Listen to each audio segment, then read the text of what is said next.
acá nuevamente, agradecemos su presencia en este día de viernes de abril. Vamos a empezar una alegría realmente para nosotros contar en el catálogo con Daniel Friedenberg, uno de los padres tutelares de la poesía argentina. Entonces, la verdad es que sí, estamos contentos. Este es el cuarto libro que Daniel nos confía. Eso habla bien de él.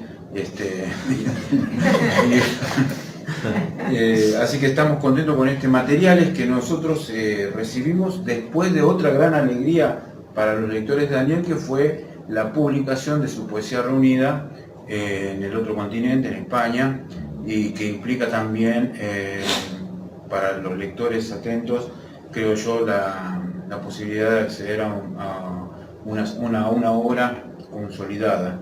Entonces, cuando llegó Materiales, decía, bueno, es otro libro, que bueno, no sé cómo será para los autores que publican una obra reunida y después siguen escribiendo. Es como que no se detienen. Pero llegó Materiales, nos gustó mucho leerlos y bueno, hoy estamos acá, llegó hace varios meses, que es el tema de trabajar con antelación. Después, como yo le digo a los autores, bueno, ahora hay que manejar algunas cosas, la ansiedad, por ejemplo, que es la droga más dura. Pero bueno, llegamos ahora a la presentación, porque desde enero estábamos, pues, cuando era la presentación y ya estamos. Así que primero, agradecerte, Daniel, confiar el libro a la editorial.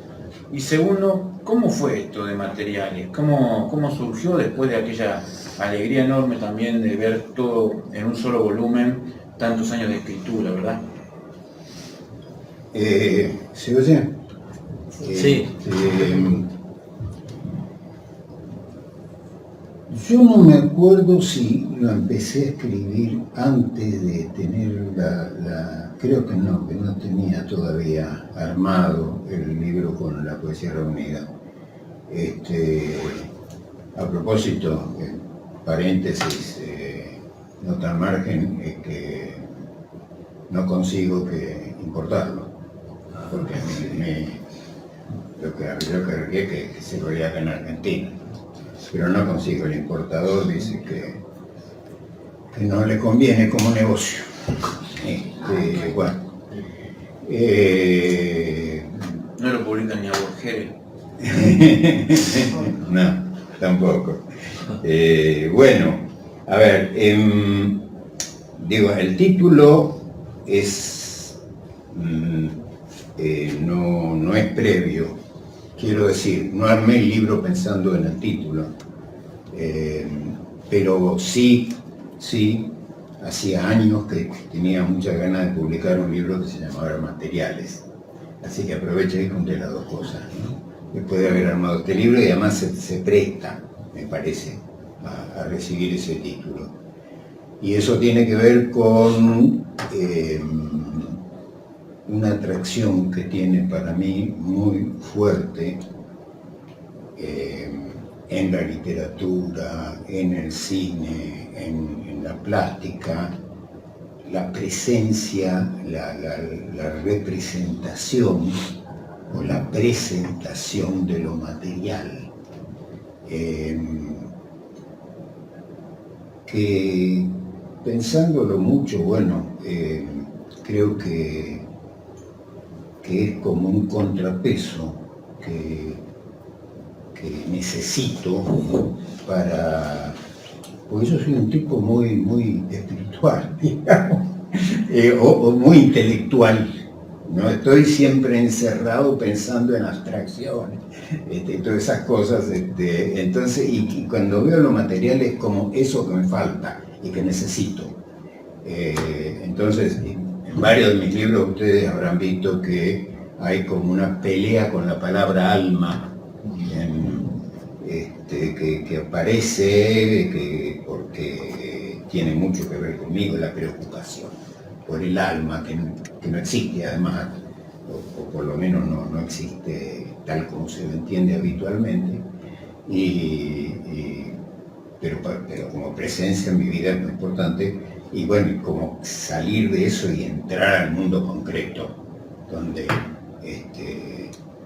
Así que bueno, quería, pero además materiales para mí tenía como título otra virtud, digamos, que es un libro que publica materiales, son como poemas, textos, son materiales, ¿no? Anunciando esos materiales que publica.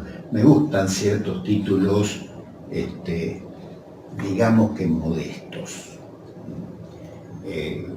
que no hacen bulla, que no hacen aspaviento.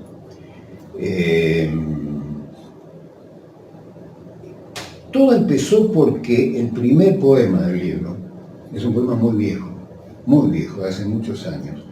Lo escribí en Santiago de Chile, me acuerdo.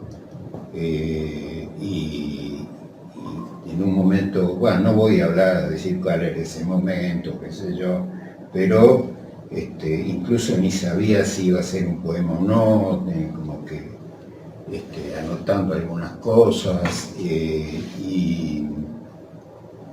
y quedó ahí y no entraba en ningún libro, no tenía nada que ver con nada de lo que escribo, del resto de cosas que tengo escritas. Y entonces es un poema que habla de algo que vi en ese momento en Santiago de Chile. Yo iba yendo, nos íbamos yendo a Isla Negra, de Santiago a Isla Negra, y en una fuente vi a una mujer, evidentemente era se casa, alguien que vive en la calle, que se estaba bañando en la fuente con una malla de ir a la playa. Y dije, vamos a escribir algo sobre eso, qué sé yo, por escribir cualquier cosa, y me gustó mucho lo que me salió. Y no solamente a alguna gente que lo había leído le había gustado también, pero no entraba en ningún libro. Entonces lo que me dije, voy a ver si puedo armar un libro en el que entre este poema. Y así fue que surgió la primera parte, que se llama El Tránsito, que es otro título que hace años que tenía mucha ganas de usar en un libro, porque también el tránsito de la calle, es un elemento que aparece todo el tiempo en lo que escribo, porque es una obsesión mía. Yo vivo en un lugar donde hay un ruido de tránsito permanente y pensé que además una manera de hablar también de el tránsito, que estamos en tránsito, de nuestro tránsito, sin explicitar ninguna de las dos cosas. Entonces fui armando situaciones urbanas, cuadros urbanos, a ver cómo, bueno, y armé así con cuadros urbanos, pero también ahí sí me di cuenta mientras lo iba escribiendo que aparecía una escritura que no era, se diferenciaba un poco de lo que yo había escrito hasta entonces, porque y que creo que influyó mucho, y que el año anterior había estado trabajando mucho con Vallejo.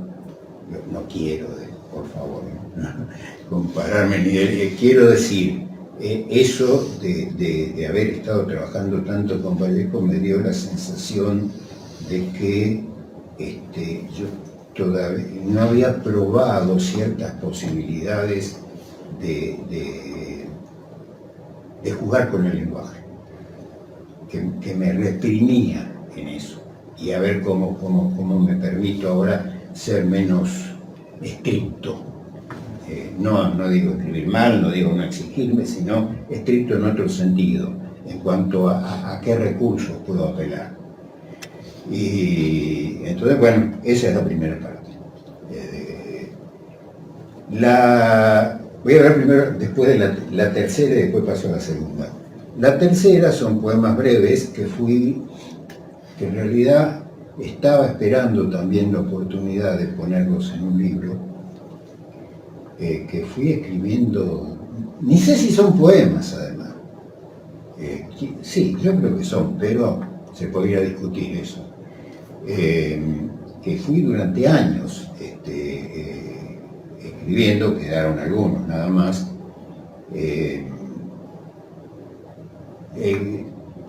Lo que tenía en la cabeza cuando los escribía es el haiku. Por supuesto no son haikus, porque para escribir haiku pude no ser japonés. Bueno, Sakewa pudo hacerlo bien, pero en general, y además no, qué sé yo, tampoco me restringía a las medidas del haiku, pero sí traté, no es que traté, sino que era lo que tenía muchas ganas de hacer, que es eso que tienen los mejores haikus, porque ni siquiera los haikus japoneses actuales tienen esas características, sino en los haikus tradicionales, tiene que haber un elemento de la naturaleza. Un instante. La presentación de un instante. Eso. Ahora, es en ese instante de encontrarle algún tipo de movimiento interno, en una frasecita, en dos o tres frasecitas, algún tipo de movimiento interno, algún tipo de sorpresa, algún tipo de revelación, sin otra cosa que hablar de ese instante. Entonces, bueno, ese fue el intento, los recopilé, los junté, por ahí se me ocurrió alguno nuevo, eliminé un montón, busqué más o menos cómo ordenarlos y bueno, esa es la tercera parte del libro que se llama, me gustó el título que le encontré, que es Ahoras, los ahoras, ¿no? Es decir, son distintos ahoras. Y la del medio es, qué sé yo, ay, ni me acuerdo cómo se llama la del medio. De salir al solcito sin paraguas. De salir al solcito sin paraguas. Sí, en medio me gustó ponerle ese título porque me gusta quitarle seriedad a los títulos.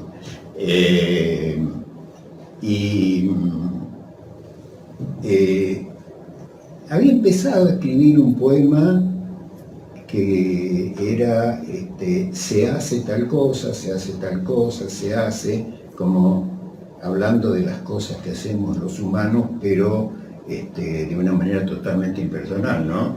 Se hace esto, y lo iba a terminar con algo, y empecé a pensar, y si le agrego se hace tal cosa, y si le agrego se hace lo otro, y de golpe me agarró una obsesión, y empecé, iba por la calle, iba por cualquier parte y se me ocurrían otras, se hace esto, se hace lo otro, se hace lo otro.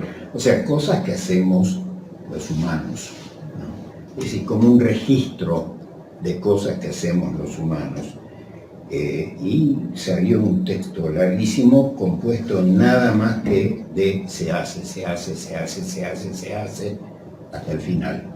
Es un poema largo, no conté cuántas páginas tiene, pero no es solamente una acumulación de se hace, porque lo que intenté es que hubiera contrastes entre las partes, entre una frase y la otra, que se estableciera como un ir y venir interno dentro de todos esos se hace.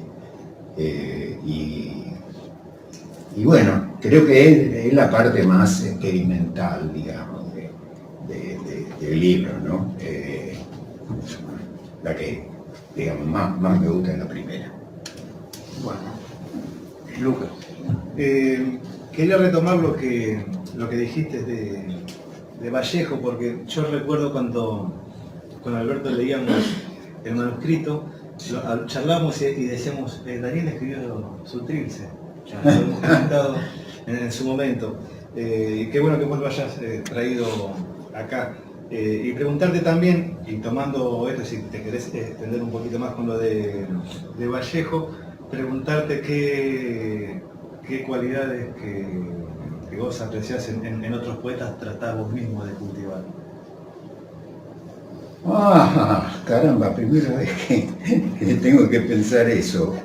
A ver, que en Vallejo, podría hablar en Vallejo, en Gelman, en Lamborghini, algo de Januzzi, algo de Ortiz, bueno, algunos Williams. Yo trato, en principio, hay una cualidad que no trato si no se me impone, que es una condición, no puedo evitarla. ¿Cómo que no se escuchó? No se le... Perdón, me tapo la boca, sí. Que no trato de buscarla si no se me impone.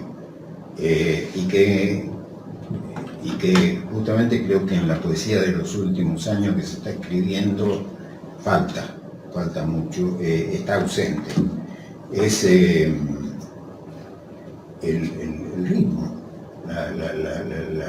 la fluencia, lo que se llama, por supuesto es una metáfora, lo que se llama la música del poema.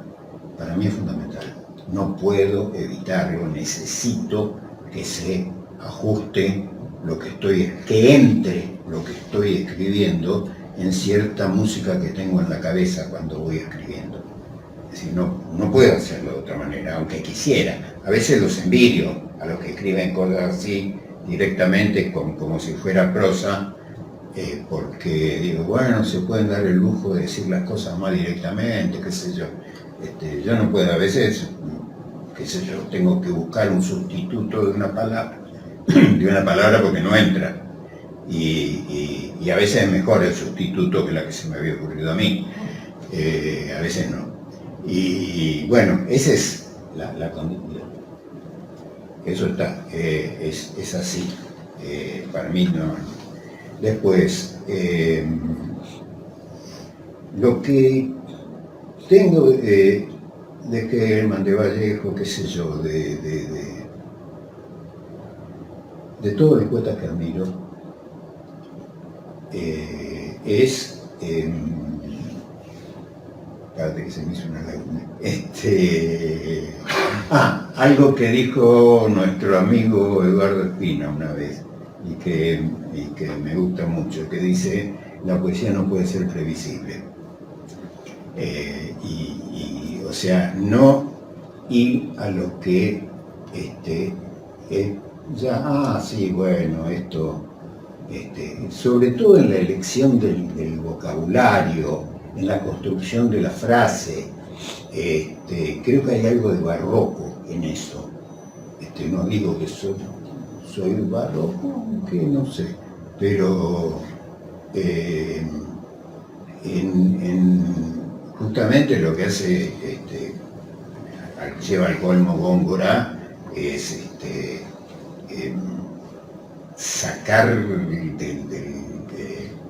del uso rutinario, del uso instrumental de las palabras, reemplazarlas siempre por alguna otra que provoque algún tipo de sorpresa, por lo menos de extrañeza, ¿no? Y me di cuenta de que eso también lo hacía hasta cuando hacía periodismo, que no me resignaba a usar los tics del periodismo y buscaba, qué sé yo, que el artículo empezara de una manera que al lector lo tocara, no simplemente informarle. Es algo que también, pero sí, eso lo tomo de todos los poetas, que me parece una condición, qué sé yo, que lamento mucho cuando no lo encuentro en alguna gente, ¿no? ¿Qué más? Tomé, sin darme cuenta, me lo dijo él, Lamborghini, ciertos modos de construcción, yo diría, de salir del paso cuando me encuentro ante ante las situaciones que no sé cómo seguir escribiendo, por ahí digo, bueno, juguemos esto, metamos esto, y casi siempre que hago eso, me doy cuenta que hay algo medio Lamborghini ahí. Leónidas Lamborghini, digo. Y un día me lo dijo el propio Lamborghini, digo, pero si yo hago esto, qué sé yo. Bueno, ¿qué más?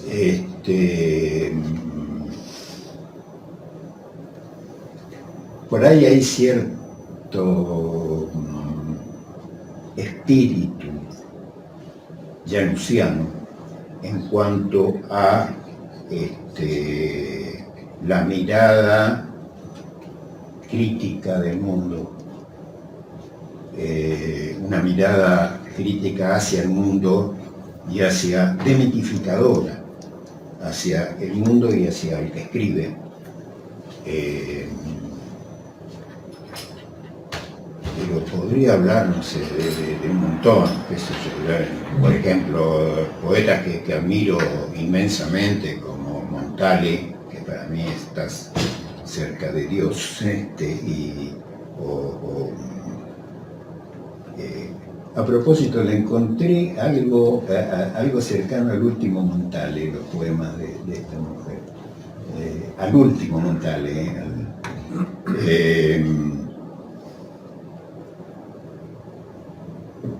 Montale, pero yo no puedo escribir Montale, no me sale. Yo empecé mi entrada en la poesía tiene que ver con las lecturas de Raúl González Tuñón, pero yo jamás podré escribir como Raúl González Tuñón, porque me falta esa mirada pura, casi inocente, abierta, totalmente abierta, que él tenía hacia el mundo. Y justamente creo que ahí también viene el interés por lo material, porque Raúl era capaz de hablarte del cajón de la cómoda, y una cosita que hay en el cajón de la cómoda, es un descubrimiento, es una maravilla, o del ruido que están haciendo en la casa de enfrente cuando están haciendo la mudanza. Esas cosas vulgares se vuelven de pronto extraordinarias. Bueno, justamente eso también tiene que ver con la idea de lo material. A propósito, cuando hablé del título material, algo que fue muy importante para mí es una frase de Nicolás Rosa, que escribió cuando escribió sobre uno de mis libros, termina diciendo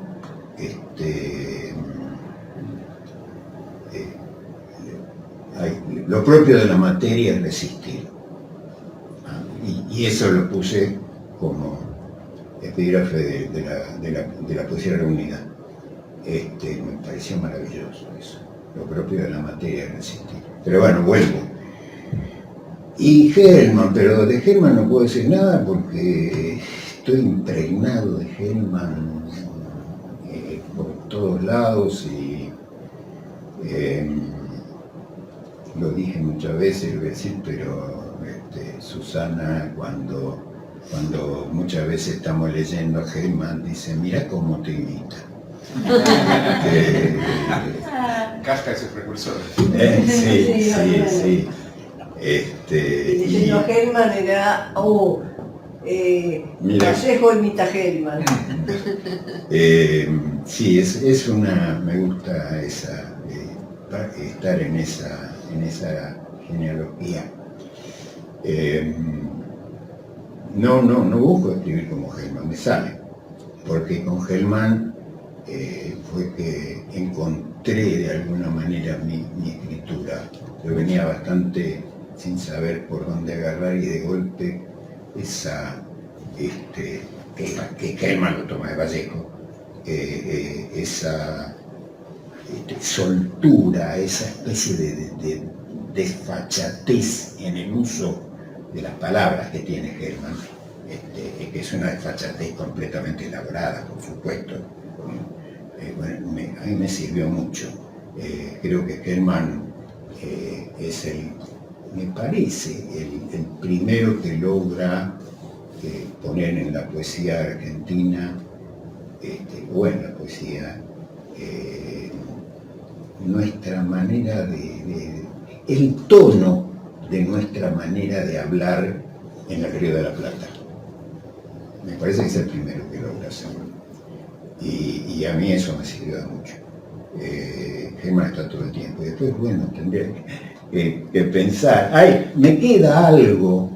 Sí, me queda bastante. Hubo una época, en la época en que estaba de poesía y que en ese entonces nos inventamos el pretexto del objetivismo, que trataba, sí,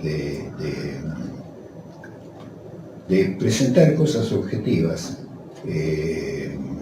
y aunque ya no me identifico, en realidad nunca fui exactamente un objetivista, pero buscaba, sí, hablar de cosas relativamente objetivas, y me queda algo de eso, me queda así, queda una marca de todo eso. Y cuando digo objetivista pienso ante todo por supuesto, en Carlos Williams, ¿no? Es también otro está en mi santoral. Bueno, yo para no desmentir todo esto que acabas de decir, te pediría que leyeras 3 poemas, ¿te parece? ¿Cómo no?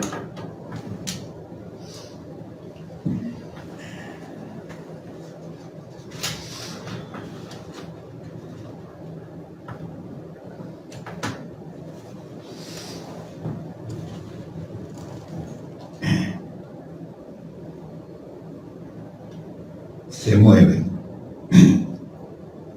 No hay, pero hay por acá buitres. No hay buitrear, no hay buitredad de tan buitroso el todo, amontonándose para pesar, pesando o qué pensaban.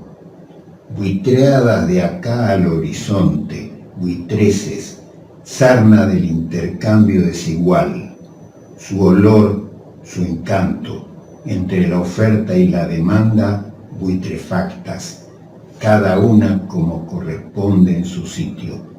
Entre el cartel y el que pasó, buitreces.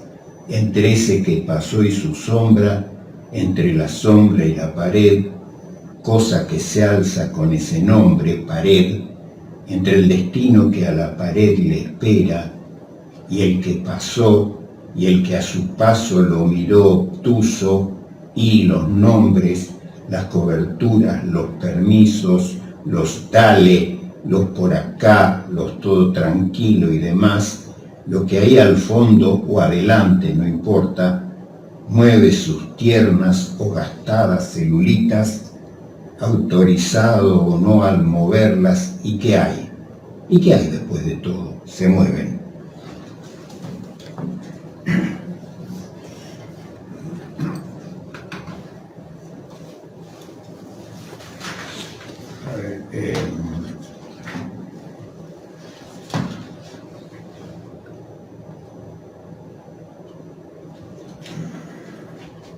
Con tiza. Dibujado con tiza el corazón, casi borrado, no es corazón, pero lo fue. ¿Para qué cosa? ¿Por qué en esa pared? ¿Por obra y gracia de qué fuerzas? Y el gordo que apila cajones, y el ruido del motor que arranca, y el jarro verde para poner las monedas, y el sol del borde de las hojas del plátano, y las historias que acá donde alguien con tiza dibujó un corazón, hicieron de alguna manera sombra, antes aún del dibujo y después de dibujadas también las historias. ¿Y las historias que van a venir? De dibujarse todo en la pasta inocua rancia del ¿a quién le importa? Los corazones en dibujo, los dedos en B, los finales de clase, las citas furtivas, las manchas de tinta, las velas que no arden, el estallido tras el cuarto gol. trozos celestes de algo de losa dispersos que ya no hay modo de volver a juntar. Desdibujáranse de su condición de trozos las altas noches previas a resaca, y la nostalgia del paraíso perdido. ¿Se perdió también? La sangre derramada, los juramentos de amor, las correcciones puestas a último momento, las ocasiones que falta resolver y las resueltas. Y creo que no. Sirenas, bocinazos, la escena otra vez se descascara y se alza de sus cáscaras, sus envoltorios de ninguna cosa, sus que no se note, su religión con correíta y bozal. A ver si pasa, a ver si no pasa, si algo que nunca alcanza a reventar, gota tras gota, la acidez de los minutos, su rebarba, como si espuma en la orilla zancochada salta. Todo es orilla, ¿no? Lo que no alcanza, lo que hasta ahí no más, sabiduría de la inercia portátil, cada uno en lo suyo. Eso que espuma, eso que no revienta, eso que al no reventar sostiene al mundo colgado de un hilo todo ok. Espuma quieta o muy no ser, lo que decido está acá al fondo. Tocado fondo todo, un hasta acá, olor a orina y bocinazos, y envases y todo ese etcétera. ¿Se entiende o no? Apuntarlo. ¿Y eso era todo? Creo que no.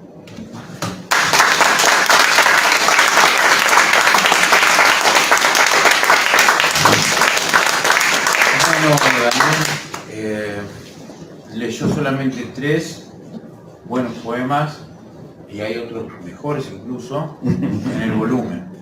En relación a esto último que leyó, y en relación un poco a lo que decía Daniel respecto a los materiales, cuando el hombre llegó a la luna, hubo un poeta que escribió un poema sobre el hecho, y en uno de sus versos decía: ya no es mágico el mundo. En los poemas que incluyen materiales se conjugan simples tenues palabras en un orden nuevo para que subsistan y creen la belleza, para que digan su ventura, para que la contengan. Yo creo que eso es lo más sustancial que yo como lector he encontrado en estos poemas.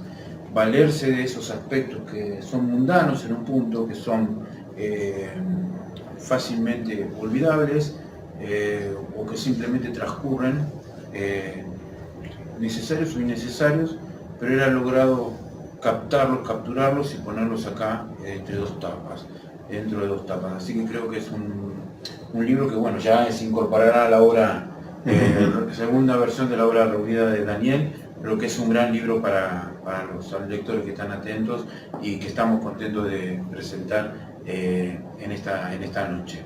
Entonces voy a agradecer la presencia de todos ustedes, vuelvo a agradecer al Centro Cultural de la Cooperación. ¿Me metí un poquito antes de eso? No, quiero agradecerle que hayan venido, por favor. No, en serio, muchas gracias. Incluso nosotros. Incluso nosotros. Ustedes también, es cierto. No, qué bien que vinieron. Porque no es muy común que vengan. Claro. Vinieron porque estoy yo, si no, no venían. Le dije, dale. Están además la gente que viene a mi taller presencial, que por cuestiones que no vienen al caso todavía, no lo empecé este año y que no los veía desde el año pasado, así que los extrañaba. Y me alegra mucho que estén encontrarme acá, y debo decir además que no lo veo como telonero para nada. Me alegra que mi partener de esta noche haya sido Pablo Ingberg, que es un intelectual y un poeta en los 2 aspectos, su poesía y su trabajo con la poesía. Y la narrativa. No la leí, así que no puedo decir nada. Leí de Pablo la poesía y sus trabajos, sus traducciones, sus trabajos sobre las traducciones. Creo que la verdad que le tengo un respeto inmenso y me alegra mucho que cuando me enteré que bien va a estar Pablo, por supuesto no la conocía a Ana Luchán, no la conocía, no sabía nada, pero bueno, me alegra mucho haber compartido con Pablo Inver esta noche. Gracias. Bueno, ahora sí, volvemos a agradecer al Centro Cultural de la Cooperación Floral Gorini, al Departamento de Literatura, a su directora, Susana Chela. Somos Barnacle, confiamos en las palabras, en la oscuridad de la vida. Eso es todo. Gracias.